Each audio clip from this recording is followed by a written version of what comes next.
Moody, ayan, so sobrang excited ko na naman nga sa gagawin ko ngayong araw. Ayan, itong video nga na gagawin nga natin. Kasi nga, nung mga nakaraang araw nga, habang nagsuswipe nga ako sa mga, ayan na naman sa mga nagsuswipe. Habang nagsuswipe nga ako sa Facebook, pati sa mga TikTok, ayan, may nakita nga ako ng mga nag-unbox na nagtitrending na ano daw, Mystery Bolt. Ayan, yun yung nabibili online na parang laruan na Mystery Bolt na ganyan siya, ganyan lang siya ata kaliit.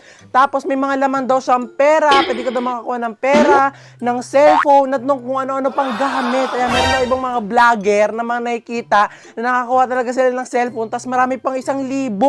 Diba? Kaya talaga sobra ako na-intriga talaga naman dahil doon napa-order ako bigla ng 10 piraso ng Mystery Bolt. Ayan, 10 piraso talaga yung binili ko para mapatunayan talaga natin at titignan natin kung meron tayong makukuha dong pera o kaya mga cellphone. Ayan, so ito na, dumating na siya.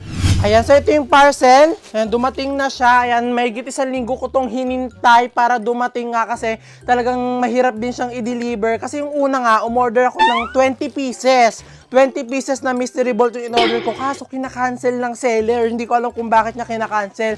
Kaya nag-try akong umorder pero sa ibang account ng 10 pieces. At sa wakas, pumayag siya sa 10 pieces. At ito na, dumating na siya. So buksan na natin to para makita natin kung anong mga laman ng Mystery Bolt na to. So tara na! Ayan, so ito na nga, buksan na nga natin tong in-order ko. Ayan, so ang presyo na tong Mystery Bolt na to na nakita ko nga online ay 200 pesos per pieces. Ayan, so umorder ako ng 10. So i-times mo siya sa 10. So 2,000 pesos to. 2,000 worth of Mystery Bolt to. So buksan na natin siya. Ayan, so dito sa pinaka-packaging niya, meron na agad ako nakakapaka. So parang mga malalaking box. So parang ginawa dito, Mystery Bolt siya pero may mga nakalagay na price dun sa pinakalabas nitong ano na to, itong parcel na to. So buksan na natin siya para magkaalaman na kung may makukuha tayong cellphone or pera. So sana may makuha tayo kasi 2,000 pesos yung ginastos ko. Sana may mabawi. Kasi ito na, tingnan na natin. Buksan na natin siya. Ito na siya. In 1, 2, 3.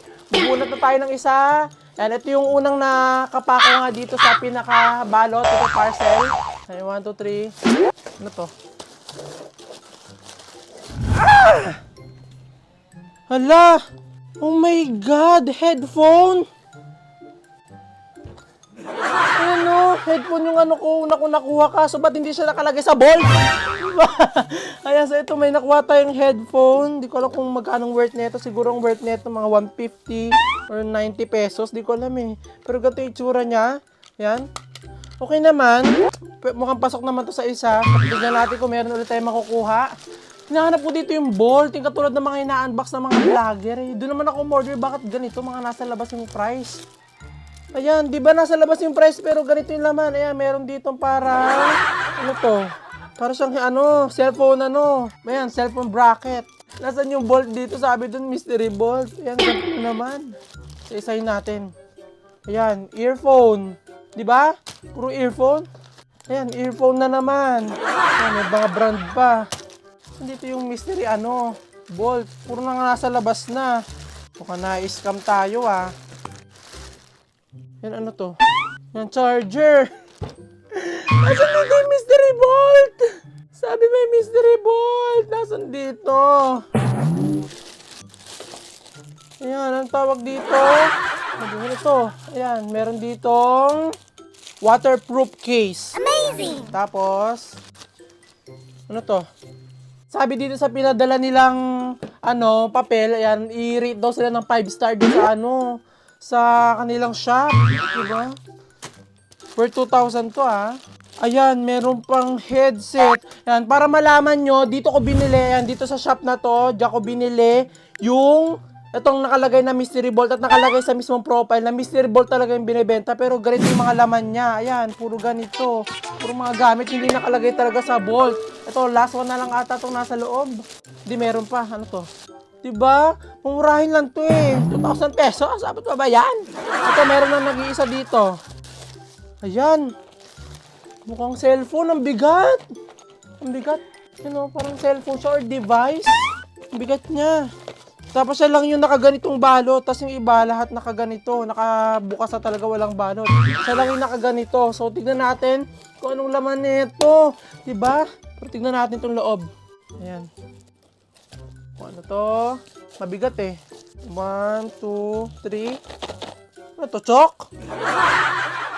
Ano to? Huwag niyo akong iskamin. 1, 2, na. Wala, cellphone nata to. Worth 2,000. Akala ko cellphone. Oh my God. Ang mura lang nito. 100 pesos lang to sa palengke. Ayan o. Oh, parang microphone holder. My God. Ano ko, singer? Ano ba ito? Diba? Akala ko mystery bolt na, pero ito yung mga nakuha ko. Ayan.